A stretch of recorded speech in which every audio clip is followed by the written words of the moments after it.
Pastor గారు కూడా చిన్న ప్రార్థన చేస్తారు. మహోన్నతులైన దేవ, పరిశుద్ధులైన తండ్రి, మీ పరిశుద్ధమైనటువంటి పాదాలకు వందనాలు స్తుతులు తెలియపరుస్తున్నాము తండ్రి. కృతజ్ఞతలు ప్రభా. భూమియు ప్రభా, ఆకాశము నీది ప్రభా, దాని మీద ఉన్న సమస్త కృత్యములన్నీ నీవే ప్రభా.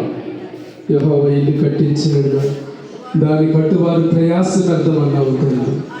నాయన సమస్తాన్ని కట్టువాడు నీవేనా ప్రభా. నువ్వు లేకుండా ఏదీ లేదు ప్రభా. సమస్తం నీ వల్లే కలిగినాయి తండ్రి. నాయన నీ నామానికి మహిమ ఘనత ప్రభావాలు చెల్లిస్తున్నావు తండ్రి. కన్నీటితో ఇతువాడు సంతోషగానముతో పంట కోసినట్లు నాయన నీ దాసుడు నాయన కన్నీటితో నా ప్రభా, కష్టముతో ప్రభా, శ్రమతో నా తండ్రి నీ పాదాలు శరణజొచ్చి వేడుకున్నాడు. నేను కట్టిన సమస్తాన్ని నీవే ఎరిగి ఉన్నావు కాబట్టి నేను నీకే కృతజ్ఞతాస్తుతులు చెల్లిస్తూ యెహోవా చేత ఆశీర్వదించబడిన వాడు బయట నిలవని లోపలికి రమ్మని వాగ్దానం చేసిన దేవుడు బయలు నీ దాసుడు ప్రభు లోపలికి ప్రవేశిస్తుండగా ఈ కుటుంబాన్ని మీరు ఆశీర్వదించండి అయా. వెలుపులకు వెళ్ళినప్పుడు వచ్చినప్పుడు నేను నీ దీవెన దయచేయండి. అన్ని విషయాల్లో ప్రభు మీరే సమస్తాన్ని సమకూడి జరిగించండి. భూమి ఆకాశంలో సృజించిన నీ వల్లే సహాయం కలిగిందని నమ్ముచు కృతజ్ఞతాస్తుతులు చెల్లిస్తూ దీన్ని ప్రతిష్ఠిత చేసుకుండగా మీరే ఆశీర్వదించమని, ఈ గృహానికి యజమానుడిగా అధ్యక్షత వహించి నడిపించమని, సమస్త విధములైన కృపతో నింపమని నజరేయుడైన యేసుక్రీస్తు నామములో ప్రార్థన చేసి ఈ మనవులన్నీ పొంది ఉన్నామని వేడుకొంచున్నాము తండ్రి.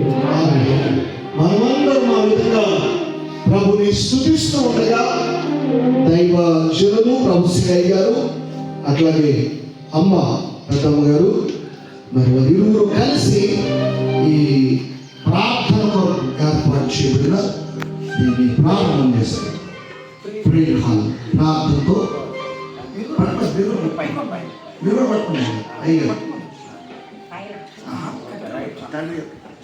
తండ్రి యొక్క కుమారునికి పరిశుద్ధాత్మ నామమున కట్ చేస్తూ లోపల ప్రవేశిస్తున్నాం. అధికా స్తోత్రము నొందదగిన అధికారివి నీవే ప్రభువా. ఆది నుండి అంతము వరకు అణువణువు స్తుతి పాత్రుడని. ఆది నుండి అంతము అబ్రహాం సుధాకర్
ఈ రెండు కీర్తనలను దైవ సేవకులు ప్రసంగి గారు చదివి మనకు వినిపిస్తారు. అనంతరం మన అబ్రహాం సుధాకర్ గారు ప్రార్థన చేస్తారు. పేరు బిడ్డ కూడా కట్ చేస్తున్నాం. దేవుని వాక్యాన్ని ధ్యానించుకుందాము. యెహోవా ఇల్లు కట్టించిన ఎడల దాని కట్టువారి ప్రయాసం వ్యర్థమే. యెహోవా పట్టణమును కాపాడిన ఎడల దాని కావలి కాయవారు మేలుకొనుట వ్యర్థమే. మీరేకులు లేచి చాలా రాత్రి తర్వాత పండుకొనొచ్చు, కష్టరహితమైన ఆహారం తినుచుంటే వ్యర్థమే. తన ప్రియులు నిద్రించుచుండగా ఆయన వారికి ఇచ్చుచున్నాడు. కుమారుడు యెహోవాకు స్వాస్థ్యము, గర్భఫలము ఆయన ఇచ్చు బహుమానం. యవన కాలం పుట్టిన కుమారుడు బలవంతుల చేతులను మానవులంటి వారు వారికి తమ అమూల్పతి నింపుకొని వాడు ధన్యుడు. అతి వారు సిగ్గుపడక బొమ్మలో తమ ఈ రోజులతో వాదించలేరు. 128వ కీర్తన. యెహోవా యందు భయభక్తులు కలిగి ఆయన త్రోవలందు నడుచువారందరూ ధన్యులు. నిశ్చయముగా నీవు నీ చేతుల కష్టాలతో అనుభవించుదువు. నువ్వు ధన్యుడు, నీకు మేలు కలుగును. ఈ లోకి నీ భార్య ఫలించు ద్రాక్షవల్లి వలె నీ భోజనం కలుగు, నీ పిల్లల ఒడియ మొక్కల నుండి. యెహోవా యందు భయభక్తులు గలవాడు ఇలా ఆశీర్వదింపబడును. సీయోను నుండి యెహోవా నిన్ను ఆశీర్వదించును. నీ జీవిత కాలమంతా యెరూషలేమునకు క్షేమము కలుగును చూచిదవు. నీ పిల్లల పిల్లలను చూచిదవు. ఇశ్రాయేలు మీద సమాధానం కలుగుగాక. ఆమేన్. చిన్న ప్రార్థన.